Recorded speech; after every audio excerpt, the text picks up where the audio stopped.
ساری بیبیاں رونے لگیں. زلجنا کے آنسو بہ رہے تھے.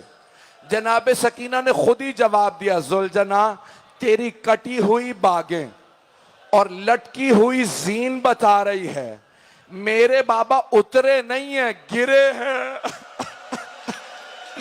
میرے بابا گرے ہیں.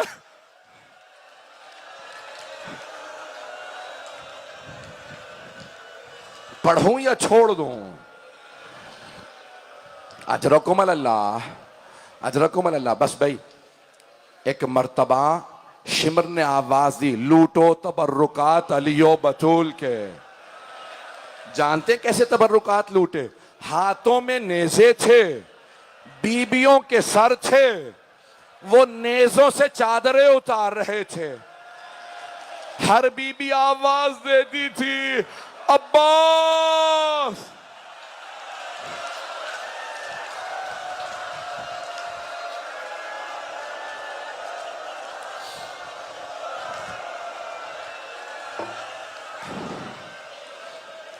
بیبیاں خیموں میں واپس آ گئیں. شمر نے آواز دی, خیموں کو آگ لگا دو. پہلے خیمے کو آگ لگی, بیبیاں دوسرے خیمے میں آ گئیں. دوسرے خیمے کو آگ لگی, بیبیاں تیسرے خیمے میں. سارے خیمے جل گئے. اب آخری خیمہ ہے جس پہ چٹائی پہ ایک بیمار امام لیٹا ہے. ایک سوال کروں آپ سے, آپ نے آج تک کبھی دیکھا ہے کہ کسی بیمار کو بستر سے گرا دیا گیا ہو؟ شام غریبہ میں ایک بیمار سے بستر لوٹ لیا گیا. مولا سجاد کو بستر سے گرا دیا. ایک مرتبہ بیویوں نے آ کے سوال کیا, جناب زینب نے کہا, سید سجاد ہماری چادریں لوٹ لی گئی ہیں, خیموں میں آگ لگی ہے, آپ امام وقت ہیں, بتائیے کیا حکم ہے, ہم خیموں میں جل کے مر جائیں یا بغیر چادروں کے خیموں سے باہر چلے جائیں؟ مولا سجاد نے کہا, امتی انتی بحمد اللہ عالمۃ غیر معلمۃ. پھوپھی اماں, آپ عالمہ غیر معلمہ ہیں, آپ کو مسئلہ پوچھنے کی ضرورت نہیں, آپ مسئلہ جانتی ہیں. امام سجاد سے جناب زینب نے فرمایا کہ بھتیجے مسئلہ جانتی ہوں, لیکن آپ امام وقت ہے, آپ جو حکم کریں. مولا سجاد حکم دیتے ہی بے ہوش ہو گئے. پوچھا, مولا کیوں بے ہوش ہو گئے تھے؟ کہا, میں نے امامت کے بعد پہلا حکم دیا علی کی بیٹیوں کو, پھوپھی اماں جان کا بچانا واجب ہے, خیموں سے نکل جائیے.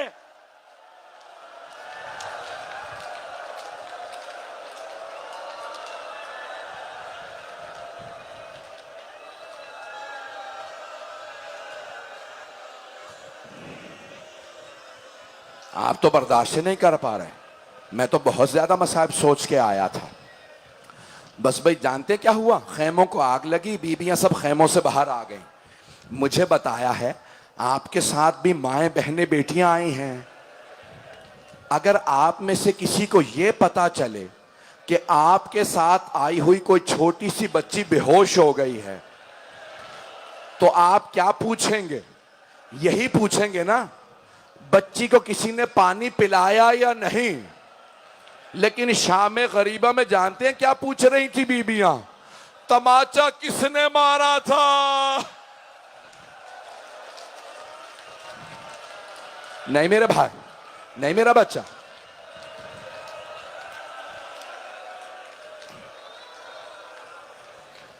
بس بھائی ساری بیبیاں خیموں سے باہر آ گئیں. جب سب بیبیاں خیموں سے باہر آ گئیں, حمید ابن مسلم کہتا, میں نے دیکھا ایک بوڑھی بیوی ہے, سر کے بال سفید تھے, کمر ٹوٹی ہوئی تھی. وہ بار بار دونوں ہاتھ کمر پہ رکھ کے کمر کو سیدھا کرتی تھی اور چلتے ہوئے خیمے میں جانے کی کوشش کرتی تھی. مجھے پورا یقین ہو گیا بہت ہی کوئی قیمتی شے اندر رہ گئی ہے. میں دیکھ رہا تھا یہ بیوی کیا کرتی ہے, میری طرف دیکھیے گا. کہ اتنے میں نے دیکھا جلتے ہوئے خیمے میں وہ بوڑھی بیوی اندر گئیں اور ایک جوان کا بازو پکڑا اور انہیں اٹھا کے باہر لائی. میں نے پوچھا یہ بیوی کون ہے؟ کہا یہ زینب کبریٰ. کہا یہ جوان کون ہے؟ کہا سید سجاد. امامت کی وارث زینب، امامت کی محافظ زینب. اجرکم اللہ، اجرکم اللہ. بس بھائی شام غریبہ کے 2-4 جملے سن لیجئے. جناب زینب نے آواز دے کے کہا ام کلثوم ذرا بیویوں سے کہو اپنے اپنے بچوں کو دیکھ لیں، سب کے بچے موجود ہیں نا. جناب امیر کی تقریباً ساری بیٹیاں کربلا میں موجود تھیں. ایک بیٹی کا نام ہے خدیجہ. جناب خدیجہ جو جناب امیر کی بیٹی ہیں انہوں نے رو کے کہا کہ بی بی میرے دونوں بیٹے گھوڑوں کی ٹاپوں تلے شہید ہو گئے ہیں، میرے دونوں بیٹے شہید ہو گئے. اب ہر بیوی دیکھ رہی ہے میرا بچہ کہاں ہے، میری بچی کہاں ہے. اتنے میں شمر آیا. جناب مسلم کی جب شہادت ہوئی تھی نا تو مولا حسین نے اپنے ہاتھوں سے جناب مسلم کی یتیمہ جناب عاتقہ کے کانوں میں بالیاں پہنائی تھی، سر پہ شفقت کا ہاتھ رکھا تھا. جناب سکینہ نے دیکھ لیا تھا کہ اگر کوئی بچی یتیم ہو جائے اس کے سر پہ شفقت کا ہاتھ رکھا جاتا ہے، کانوں میں نئی بالیاں پہنائی جاتی ہیں. جب شام غریبہ آئی جناب سکینہ انتظار میں تھی میرے سر پہ کوئی شفقت کا ہاتھ رکھے گا، میرے کانوں میں کوئی نئی بالیاں پہنائے گا. اتنے میں شمر آ گیا.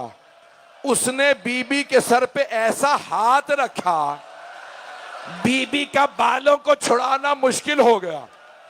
جب اس نے بالیاں اتاری جناب سکینہ نے کہا چچا عباس ذرا آ کے دیکھیے میرے کانوں سے خون بہ رہا، وہاں میرا کوئی بھائی مر نہ جائے. اجرکم اللہ. سن پائیں گے پڑھوں اور بس بھائی جیسے ہی جناب سکینہ کے بالیاں اتار کے شمر گیا. میری طرف دیکھیے گا، آپ جانتے ہیں نا اگر کوئی بیوہ ماں ہو اس کے سامنے کوئی یتیم بچے کو تماچا مارے وہ فوراً مدد تلاش کرتی ہے. جیسے ہی جناب رباب نے دیکھا جناب سکینہ کو تماچا لگا، جناب رباب نے بڑی حسرت سے جناب زینب کو دیکھا، بڑی حسرت سے دیکھا کہ شاید بی بی میری بیٹی کو بچا لیں. جانتے ہیں جناب زینب نے کیا کہا؟ رو کے کہا رباب مجھے مت دیکھو، میرا عباس نہیں رہا. میں نے تمام کر دیا، اب آپ برداشت نہیں کر پا رہے. اجرکم اللہ، اجرکم اللہ. بس بھائی 2-4 منٹ کی زحمت دوں گا. اب میں دیکھ رہا ہوں کوئی برداشت نہیں کر پا رہا. اجرکم اللہ. نہ مجھ سے پڑھا جا رہا ہے نہ آپ سے سنا جا رہا ہے، نہ میرے سینے میں پڑھنے کی طاقت نہ آپ میں سننے کی طاقت. ایک مرتبہ جناب رباب نے کہا بی بی میری سکینہ کا کچھ پتہ نہیں ہے، نہ جانے سکینہ کہاں چلی گئی ہے. میری طرف دیکھیے گا. جناب زینب نے فوراً فرات کا رخ کیا، بلند آواز سے رو کے کہا عباس سکینہ نہیں مل رہے. پھر خود ہی جناب زینب مقتل میں اتریں، سکینہ کہاں ہو؟ سکینہ آپ کی ماں کو آرام نہیں ہے، سکینہ آواز دو. اچانک ایک کٹے ہوئے گلے سے آواز آئی زینب آہستہ بولو، نہ جانے ظالم نے کتنے تماچے مارے ہیں، میری بیٹی کے کانوں سے خون نہیں رک رہا. جناب زینب آگے بڑھی، جناب سکینہ کو گود میں لیا، ایک سوال کیا سکینہ بابا کا سر تو قلم تھا، آپ نے پہچانا کیسے یہ آپ کے بابا کا سینہ ہے؟ کہ پھوپھی اماں جب شمر نے مجھے تماچے مارے میرے رخساروں میں بڑا درد تھا، کانوں میں بڑا درد تھا، میں مقتل میں اتری، میں نے کہا بابا مجھے بلا لیجئے، مجھے نیند نہیں آ رہی. پھوپھی اماں کٹے ہوئے گلے سے آواز آئی الیہ الیہ یا بنیہ، میری لخت جگر میرے پاس آ جائیے. 2 منٹ.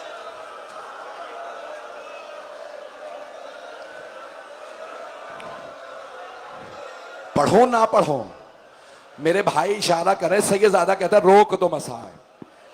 ایک روایت پڑھنا چاہتا تھا، میرے بھائی وہاں برداشت نہیں کر پا رہے. 2 منٹ بس، زیارت برآمد ہونے والی ہے. بس بھائی، بجدل نام سنا ہوگا آپ نے، اس سے روایت ہے. ایک آدمی نے پوچھا کیا بات ہے، یہ خانہ کعبہ کے پاس کھڑا تو کیوں رو رہا؟ کہا میں بیان نہیں کر سکتا. کہا بتا تو صحیح ہوا کیا ہے؟ کہا میری زندگی میں کسی کو نہ بچانا. کہا تیرے ہاتھ خشک کیسے ہوئے؟ کہا جب کربلا میں سب تبرکات لوٹ رہے تھے نا، میں نے دیکھا حسین کے ہاتھ میں انگوٹھی رہ گئی ہے. میں آگے بڑھا، میں نے خنجر نکالا، انگوٹھی اتارنا چاہی، نہیں اتری. میں نے انگلی کو کاٹا، انگوٹھی کو اتارا. میں جھاڑیوں میں چھپ گیا، نور کی اماریاں اتر رہی تھی. ایک اماری اتری، ریاض القدس کی روایت ہے کہ اماری اتری، اس میں سے 3 نور باہر آئے. پہلا نور باہر آیا، حسین کے سرہانے بیٹھا، رو رو کے کہنے لگا ہائے میرا نواسہ مارا گیا، ہائے میرا نواسہ مارا گیا. کہ دوسرا نور باہر آیا، حسین کے دائیں طرف آ کے بیٹھا، کہنے لگا ہائے میرا لال حسین مارا گیا. تیسرا نور باہر آیا، حسین کے بائیں طرف بیٹھا، کہنے لگا ہائے میرا بھائی حسین مارا گیا. کہا یہ تینوں رو رہے تھے، اتنے میں ایک اور نور کی اماری اتری، اس میں سے برقع پوش بیبیاں باہر آئیں. ایک بی بی آگے بڑھی، وہ تینوں نور کھڑے ہو گئے. پہلے نور سے گلے ملی اور کہنے لگی بابا میں نے چکیاں پیس کے پالا تھا، آپ کی امت نے میرا بیٹا مار دیا، بابا میرا حسین. ایک مرتبہ کٹے ہوئے گلے سے آواز آئی اماں وہ جو جھاڑیوں میں چھپا ہے اس نے میری انگلی کاٹی ہے. یا حسین، یا حسین.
متوجہ سے السلام علیکم یا ابا عبداللہ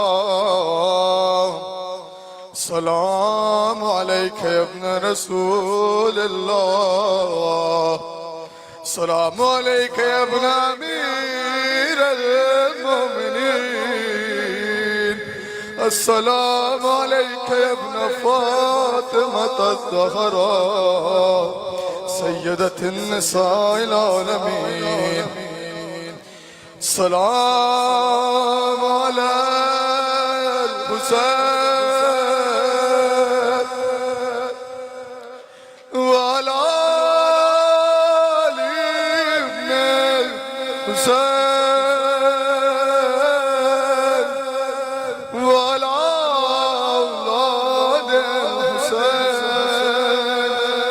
وعلی اصحاب الحسین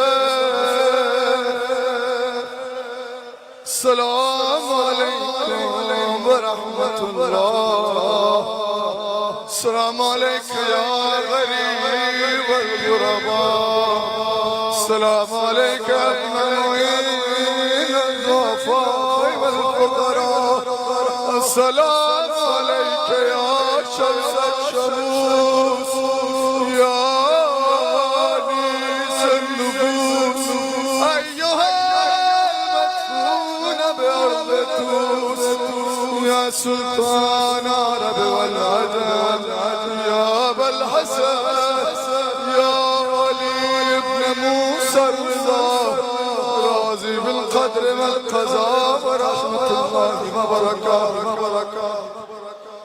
السلام عليك يا صاحب الزمان الامان الامان الامان من فتنة الزمان السلام عليك يا شريك القرآن السلام عليك يا مظهر الإيمان السلام عليك يا منتقم كربلاء عجل الله تعالى فرجك وسهل الله تعالى مخرجك وظهورك وجعلنا من انصارك